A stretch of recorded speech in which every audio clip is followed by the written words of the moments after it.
तुम्हारी हिम्मत कैसे हुई इतनी बड़ी बात कहने की?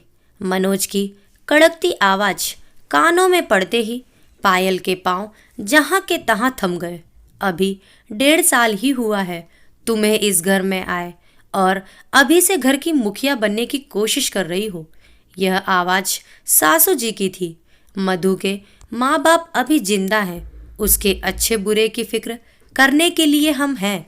तुम्हें ज्यादा हितैषी बनने की जरूरत नहीं है, समझी तुम?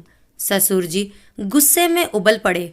पायल को शादी होकर ससुराल आए महज 1.5 वर्ष ही हुए हैं, लेकिन इस दौरान जो कुछ भी उसने अपनी आंखों के आगे होते देखा वह उसको गलत लग रहा था। आज तक उसने कभी भी ससुराल में किसी को पलटकर जवाब नहीं दिया था, लेकिन आज अगर वह चुप रही तो फिर कभी मधु दीदी के जीवन को बदल नहीं पाएगी। मधु जा भागकर महाराज जी को गरम कचौरियां उतारने के लिए बोल दे। मधु जा जरा सबके लिए चाय नाश्ते का इंतजाम तो कर दे। से लेकर मधु आज स्कूल से लौटते वक्त टेलर से मेरे ब्लाउज लेते आना। मधु घर में सब्जियां और फल खत्म हो गए हैं, लेती आना। यानी कि घर में अगर कोई भी काम हो पुकारा बस मधु को ही जाता। हर छोटे बड़े काम के लिए अर्दली की तरह मुस्कुराते हुए डटी रहने वाली मधु को हर शुभ कार्य में सबसे पीछे धकेल दिया जाता और भाग भाग कर हर काम करने वाली मधु चुपचाप सिर झुकाकर घर के सबसे पीछे बने अपने कमरे में चली जाती।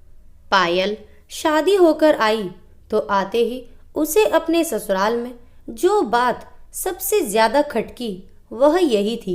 स्वभाव से सरल, सहज, मृदुभाषी और हंसमुख सी मधु के साथ होने वाले इस तरह के दोगले व्यवहार से पायल को बहुत दुख होता था।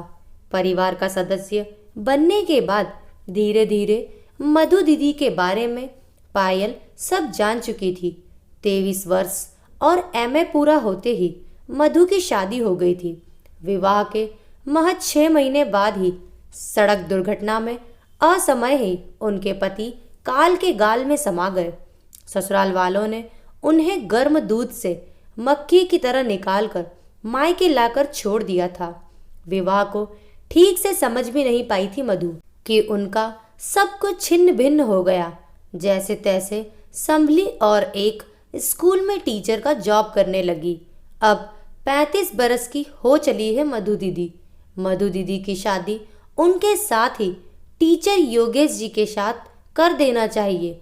आज शाम को जब पायल ने सबकी उपस्थिति में यह बात कही तो सब के सब गुस्से में आ गए। पायल के पति मनोज सहित सास ससुर आग बबूला होने लगे। पायल ने सोचा अगर आज मैं इन लोगों के गुस्से से डरकर चुप रही तो फिर कभी मधु दीदी के लिए कुछ नहीं कर पाऊंगी। पायल ने बात उठाई तो मधु उठकर चुपचाप अपने कमरे में चली गई। पापा जी, मम्मी जी, मैं इस घर का मुखिया बनने का कोशिश नहीं कर रही हूँ। आप लोग घर के बड़े हैं और अब मैं भी इस परिवार की सदस्य हूँ और मधु दीदी मनोज की ही नहीं, मेरी भी बड़ी बहन के जैसी है। जब से मैंने इस घर में प्रवेश किया है उन्होंने मुझे बहुत प्यार दिया और बड़ी बहन की तरह मेरी देखभाल की है। इस नाते मैं बस उनका जीवन संवारने की बात कर रही हूँ। पायल ने संयत होकर कही, तुम्हें क्या लगता है कि हमें उसकी फिक्र नहीं है? हमने तो उस हादसे के अगले ही साल उससे शादी करने के लिए कहा था, लेकिन तब उसने ही साफ इनकार कर दिया था और कहा था कि अब वो कभी शादी नहीं करना चाहती। सासू जी बोली, हो सकता है मम्मी जी, उस वक्त घाव ताजा था तो उन्होंने भावुकता के कारण ऐसा बोल दिया होगा, लेकिन अब वे भी इस शादी के लिए इच्छुक हैं। पायल ने कहा तो ससुर जी गुस्से में तमतमा उठे और बोले, इच्छुक है मतलब किसी भी विजातीय अनाथ लड़के से उसकी शादी कर दे। ना उसकी जात बिरादरी का पता है और न घर परिवार का कोई ठिकाना। समाज में नाक कट जाएगी हमारी। मुझे तो तभी शक हो गया था कि वो आदमी दीदी पर डोरे डाल रहा है, जब उस योगेश ने अगली गली में मकान किराए से लिया था। मनोज बोला, कैसी बात कर रहे हैं आप सभी? जरा मधु दीदी के बारे में तो सोचिए। मम्मी पापा, अभी दीदी केवल 35 साल की है और अभी तो पूरी जिंदगी उनके सामने पड़ी है।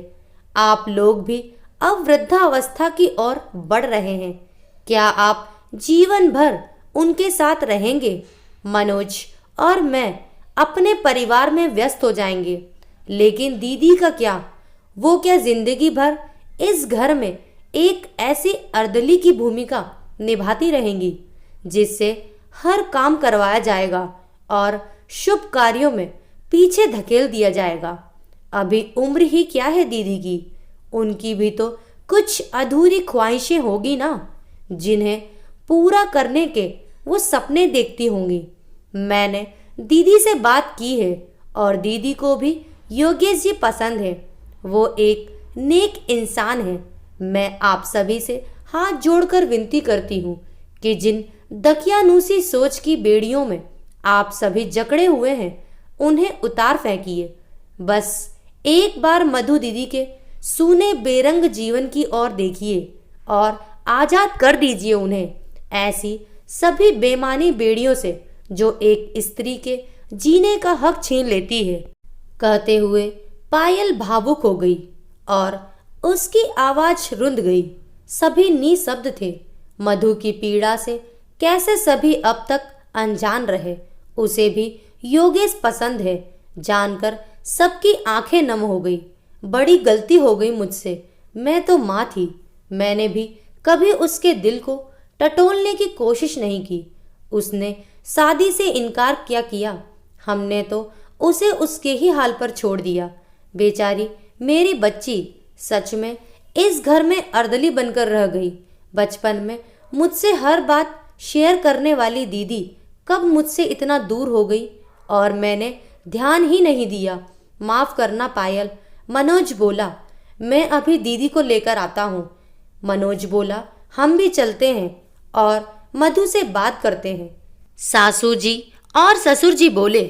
बाहर के कमरे से आती गुस्से की आवाजों को सुनकर मधु अपने कमरे का दरवाजा बंद करके बैठ गई थी। मधु, दरवाजा खोलो मेरी बच्ची। दीदी दरवाजा खोलिए।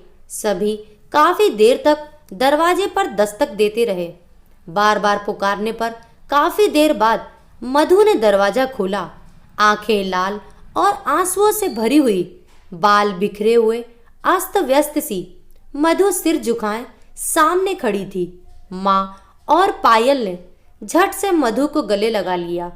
लाल सुर्ख रंग से रचे हुए पैर, हाथों में रची गहरी मेहंदी के रंग के साथ भरी भरी लाल चूड़ियां, लंबे बालों में मोगरे का गजरा, विभिन्न गहने और लाल रंग के खूबसूरत से रेशमी जोड़े में सजी सवरी मधु के सामने आज स्वर्ग की अप्सरा भी आ जाती तो फीकी ही नजर आती। पायल के ससुर जी ने भी समाज की परवाह किए बगैर एक आदर्श स्थापित करने का निर्णय ले लिया था। पायल ने परिवार में शामिल होकर सही मायने में एक आदर्श बहू का फर्ज निभाया था। उसने न सिर्फ अपनी ननद के मन के भावों को समझा, साथ ही उसके जीवन की अधूरी ख्वाहिशों में रंग भर दिए। इतना ही नहीं, रूढ़िवादी बेड़ियों में जकड़े हुए परिवार के सदस्यों की सोच को भी बदल दिया। खिले हुए चेहरे के साथ मधु दीदी अपने जीवन साथी का हाथ थामे विदा हो गई।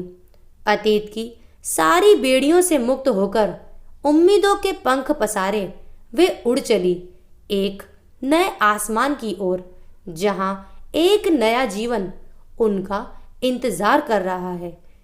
आशा करती हूँ दोस्तों आपको ये कहानी ज़रूर पसंद आई होगी। अपने विचार हमें कमेंट बॉक्स में लिखकर ज़रूर भेजें। कहानी को लाइक करें, ज़्यादा से ज़्यादा शेयर करें।